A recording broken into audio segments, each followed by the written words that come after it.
Coming to Middleton Detox was part of my sentence. I didn't know anything about it. I stood in front of the judge, tired, handcuffed, just done, just totally done with myself, hoping that they could help me, because I didn't know what to do. I thought I was gonna go to jail. They said, listen, we have this detox program. It's what you put in is what you get out. Are you tired yet? I'm exhausted. Everybody around me is exhausted. I've overdosed before, but it's always been like light and airy, and this time it was heavy, and I was really just trying to get out of pain when I was using. And it just made me realize I don't want this disease to kill me, you know? I want to live.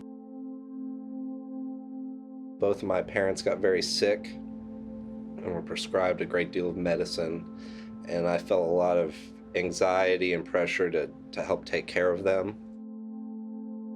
And so I self-medicated my way through a lot of that, and really before I knew it, I just couldn't stop at all. I walked up to the police and was like, are you guys looking for me? That's how ready I was. And I got in the back of the cruiser, and I never felt the sense of relief, like I was so done running. I begged the judge, please, let me go to the Middleton Detox. Like, I need help. Over the last decade, hundreds of jails and prisons across the country have pioneered medication-assisted treatment for individuals with opioid use disorders. Most of these programs are limited to sentenced offenders. Many of these programs receive federal RSAT funding. These programs generally do not serve the many jail detainees held relatively briefly pending trial or case resolution. In the following video, we focus on programs that introduce substance abuse counseling and medication-assisted treatment for detainee populations. The innovative pretrial programs in the Essex County Sheriff's Department in Massachusetts and the Louisville Metro Department of Corrections in Kentucky not only introduce medication-assisted treatment to detainees to promote community sentences that will prevent their return to jail, but also address another major challenge facing jails across this country, detoxification. Both Essex and Louisville provide standard of care safe withdrawal management for the increasing number of individuals who enter jail under the influence of opioids, alcohol, benzodiazepines, or other substances. It is estimated that 2,464,225 jail inmates in 2016 underwent detoxification upon entering. That's nearly 81% of all opioid detoxifications countrywide, which makes jails the largest detoxification centers in America. In Essex, the jail utilizes participants in its RSAT program, which it calls TRAC, to mentor those in its pretrial program. In Louisville, the pretrial and sentence populations are housed together in its RSAT program.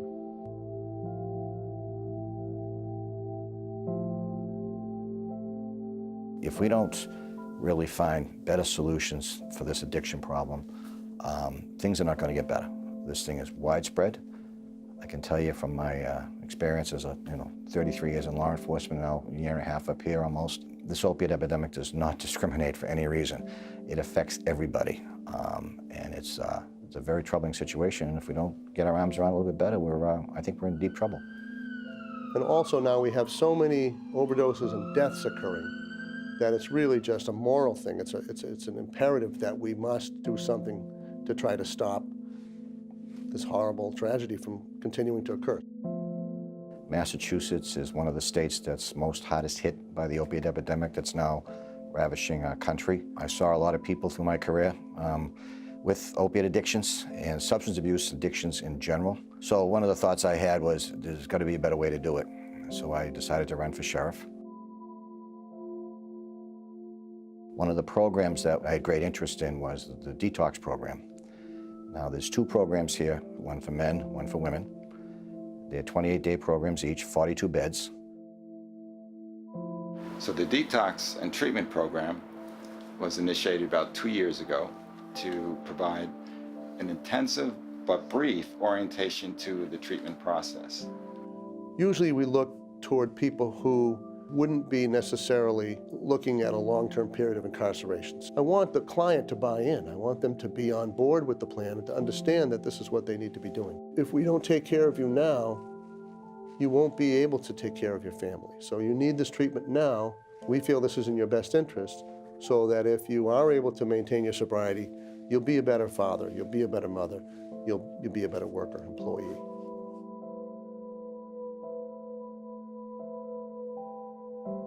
Back in 2011, there was a House bill, and that House bill really kind of put the thumb screws to prescription medication. And so when that House bill was passed, we began to immediately experience problems here. We didn't really know what was happening, but all of a sudden we saw people that were just coming in sick, and we had people that were dying in custody. So it became a crisis almost overnight. It was just chaos, to be honest with you. Because of the opiate epidemic, the director, who's a visionary, saw fit that we develop something for detox inmates. What we did is reached out to a local treatment facility. We went over there, got some ideas, and from that, we developed a treatment detox model. It was the first in the country. Our medical provider came in and provided training, understanding, looking, how to identify those signs and symptoms, how to use motivational interviewing to get people to talk, because most people aren't going to say, hey, you know, I'm a heroin addict. And so we had to develop that skill set amongst the nursing staff doing the assessments to get people to talk, and then also identifying those visual signs and symptoms, as well as that motivational interviewing process. Well, we would begin to see people were giving up the information. Yeah, I just shot up an hour ago. I just shot up this morning, and I'm coming down and I'm feeling sick.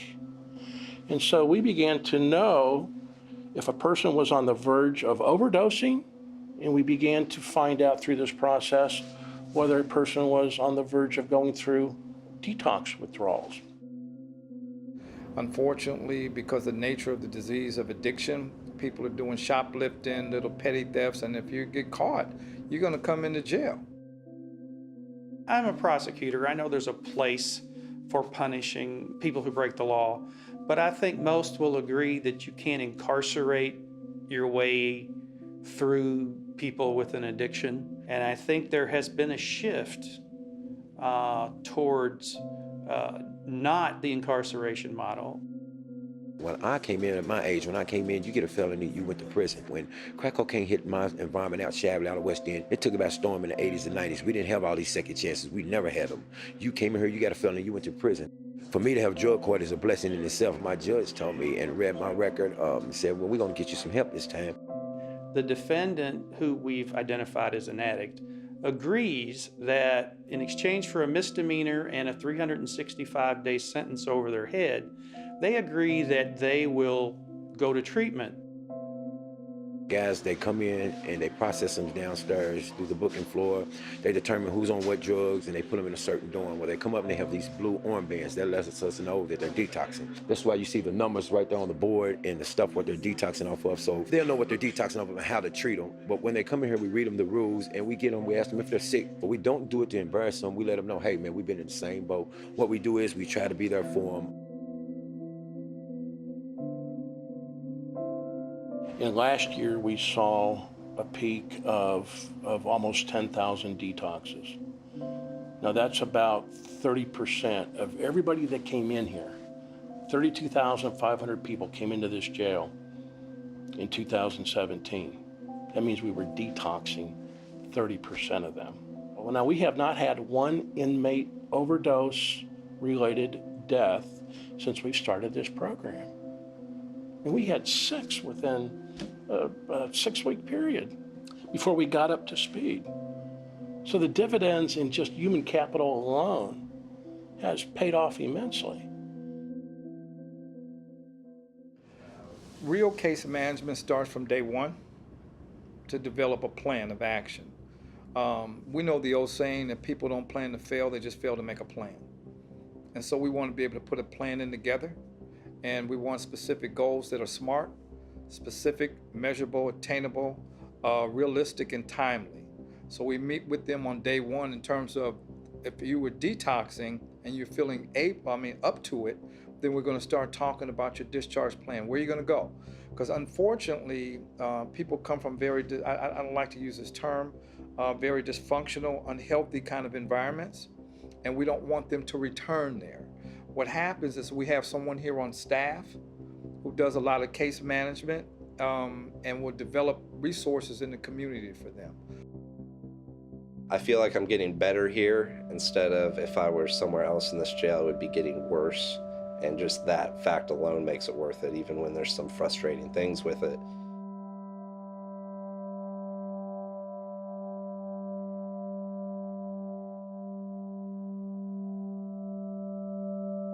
Well, when I got here, I was a little scared, obviously. It's a jail situation. There was some conflicts of personalities, let me say. Not everyone is as nice as you would like them to be, but that's their job. They need to make sure that they keep everybody in order, so. The clients don't mingle with general population. They're there for the 28 days. All services are made available to them within the unit. And so when individuals come through the detox, they're initially stabilized medically and emotionally. Within an hour or so, our medical team, which is based here on our unit 24/7, does an assessment on them to find out what their needs are, to find out at what stage of their detox, if any, that they are in. And once they get out of the detox phase, we get them into a programming stage. The foundation for the approach in the 28-day program is based upon the RSAT model that we provide for sentenced individuals. And what's key to that is not only using what we know as evidence-based programs like medication-assisted treatment combined with counseling, but also cognitive behavioral treatment.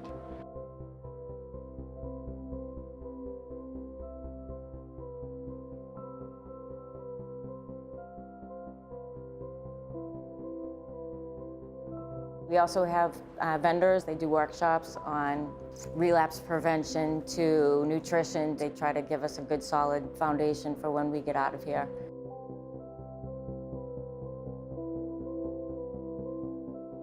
Our staff like to run this as a therapeutic community. So if you're struggling, you can go right to a CO and they will take their time out and talk to you. The women interact with us all the time, ask questions. There's still the care, custody, and control, but then there's also that treatment component that's brought into the equation that we have here. We're all connected. Corrections, counselors, and medical. We communicate daily.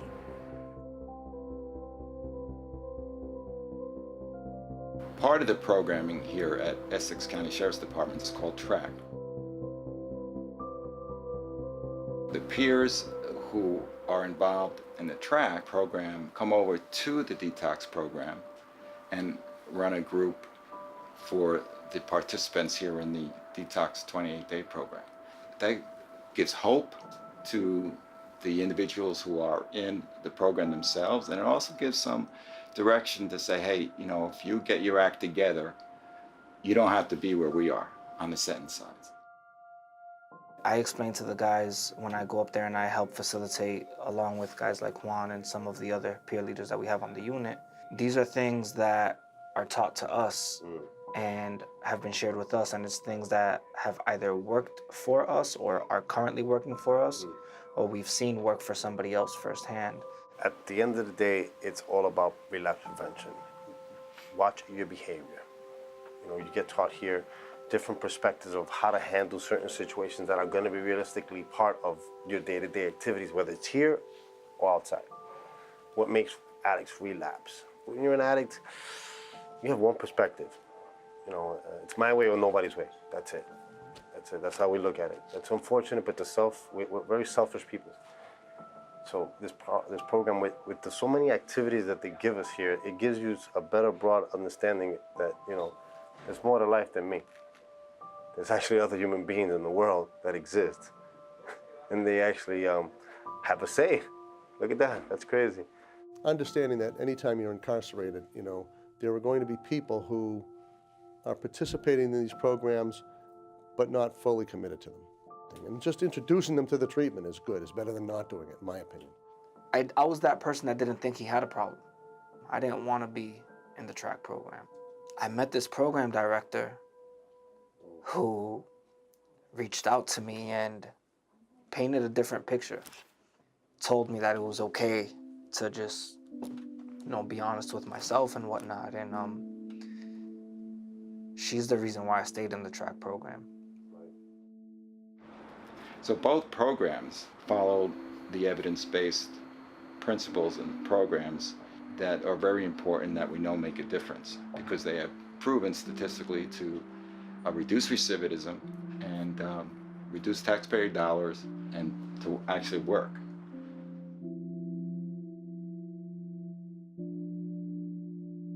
Because I've been in the field for a long time, I have relationships with judges, and they'll reach out and they'll order a person to be involved with the treatment component and then be involved with Vivitrol. We have started the Vivitrol program. It started in December of 2016. When I got here, I talked with people at the Barnstable jail, and they were way ahead of the rest of the state. They had given 253 Vivitrol shots at that point, and we had given probably 12.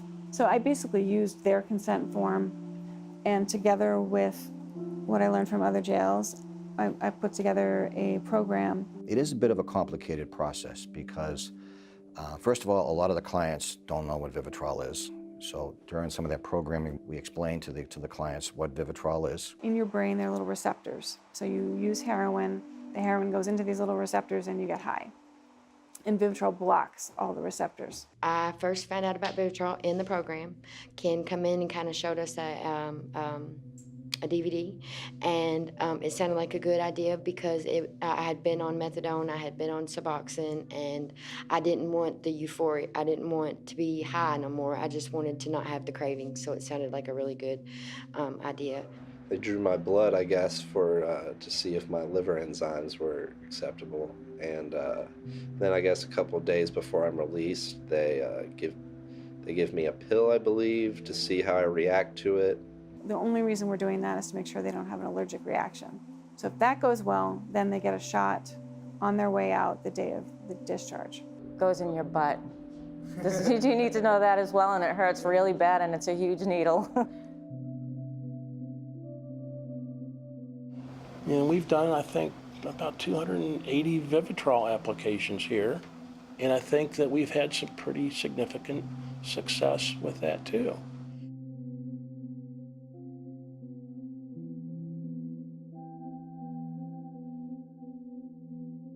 It's just part of our normal operations now. We call up the nurse and say, hey, we got a patient who's cleared for Vivitrol. Can you administer the injection? And, they're ready to go. It's just part of what we do here. We know that it's part of a bigger picture.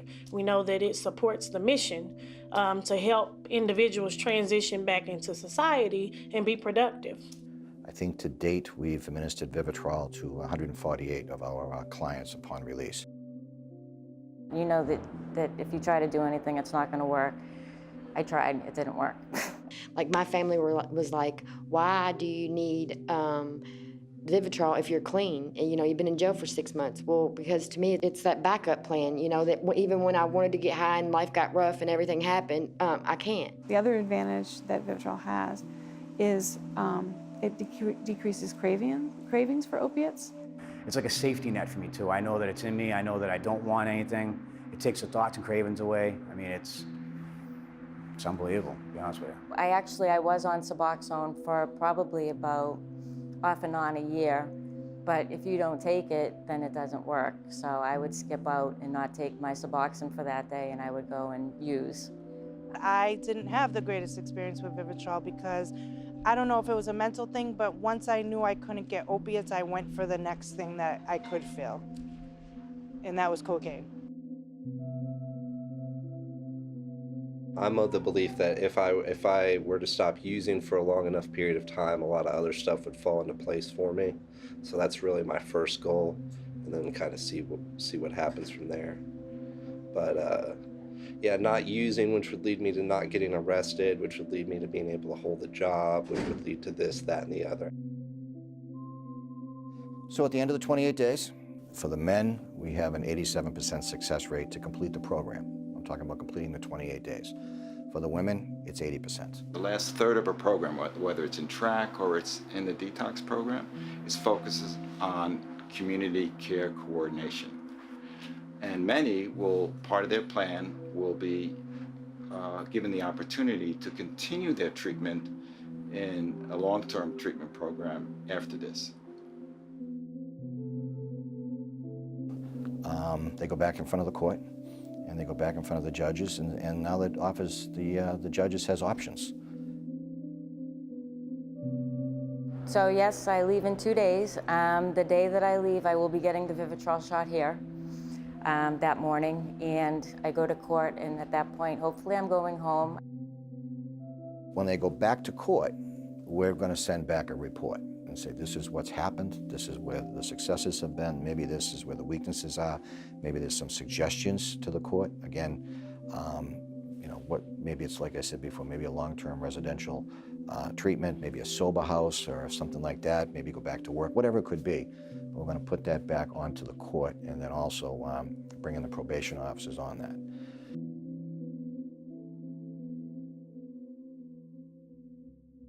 Our drug court works in collaboration with the counselors and the people at the detox unit to help develop plans for people as they graduate or complete the detox. Have you talked to George about that? I talked to George about that, and he thinks that he can do it in a less restrictive way. We have clinical people on our team who will work with the clinical people at the detox to develop these plans. And then that plan will be presented at a team meeting that we will have here in the drug court, where there'll be input from the defense attorney, the prosecutor, the probation officer, and others. And ultimately, I'll decide what the treatment plan is going to be for the person going forward. I went in, I got released upon into drug court. I went into drug court with the Vivitrol, and it gave me a whole new life. Like, I really, I worked a program, I worked a 12-step program, I worked drug court, and also I worked with a counselor with my Vivitrol. And I remember one time I walked into drug court and said, I don't know when I was relieved of the obsession, the mental obsession, but it's gone, it's finally gone. Like, and I was crying about that, you know, because the Vivitrol, it changes your life, it really does. It really, really does. When I went to drug court, they made it very clear that they just want honesty and effort, and just them telling me that they're here to, they care, and that they're like my family and they're here to help me. It made me, I never trusted the court system, but this time I said, I'm gonna trust them. I feel like they do care and they wanna make a change, so I gave them a chance, and I've been just following their lead, everything they tell me. It helps, and it's what's saving me, you know. And they teach you how to live, and they teach you little by little how to live, you know, because obviously our lives have become unmanageable, or my life's become unmanageable, you know. I can't do it, so I'm powerless over my addiction. I'd been clean for 6 months, and I knew I had, at the end of the month, a dental appointment coming up, and so I knew that pain meds would be involved, and so I knew if I got my shot, I wasn't going to feel them. I didn't go and get my 7th shot, and so I relapsed, on my drug of choice, which was heroin, and overdosed as a direct result, because it's easier to overdose after you've been on the Vivitrol. And I'm just really grateful to still be here and to have another shot. So it feels really good to be able to come into the court and stand in front of the judge and know that you're doing the right thing for yourself. So I did 7 months at Ryan House, and then I was accepted to Rogers Ave Bridgewell Sober Housing, where I am now. I've been there for almost 6 months, and I just got an apartment. If there was one piece of advice that I could give to jail administrators especially, is get to know your community, get to know your service providers, develop those relationships, hold those relationships sacred. Anybody in the addiction field that I've ever met over the years, the consistent answer when I ask them questions is the aftercare plan is equally as important as step one, getting them into a detox. If you don't have the aftercare, the detox is just as useless. Research suggests that the longer that a person's in a structured environment, it enhances the probability of long-term recovery. So we refer to an agency that we partnered with, And Louisville is really good in terms of agencies working together and a lot of collaboration. So we've developed relationships with partners that we can refer persons to. We have warm handoffs, that's the terminology we want to be able to use, and so we do those things too. My name is Robin Goodman. I'm a licensed clinical social worker.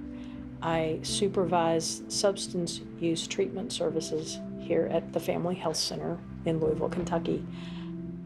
We are a federally qualified health center. We have a grant to provide medication-assisted treatment to people who are trying to go into recovery for opiate use and alcoholism. We have an agreement with the Jefferson County Jail to either start up or continue medication-assisted treatment in the form of naltrexone or Vivitrol. People we get from the jail who kind of have to come, feel like they kind of have to come, they get the care, and then there are other people in the community who they know, relatives, friends, and they find out that they're getting the Vivitrol shot here, and then they call up and they say, hey, I know somebody who's coming there, I want to come too. So we have to be very dialed in on trying to make sure that we put people in the appropriate pathway that's going to assist in their success and sobriety. And we're seeing it, man. It's just cool.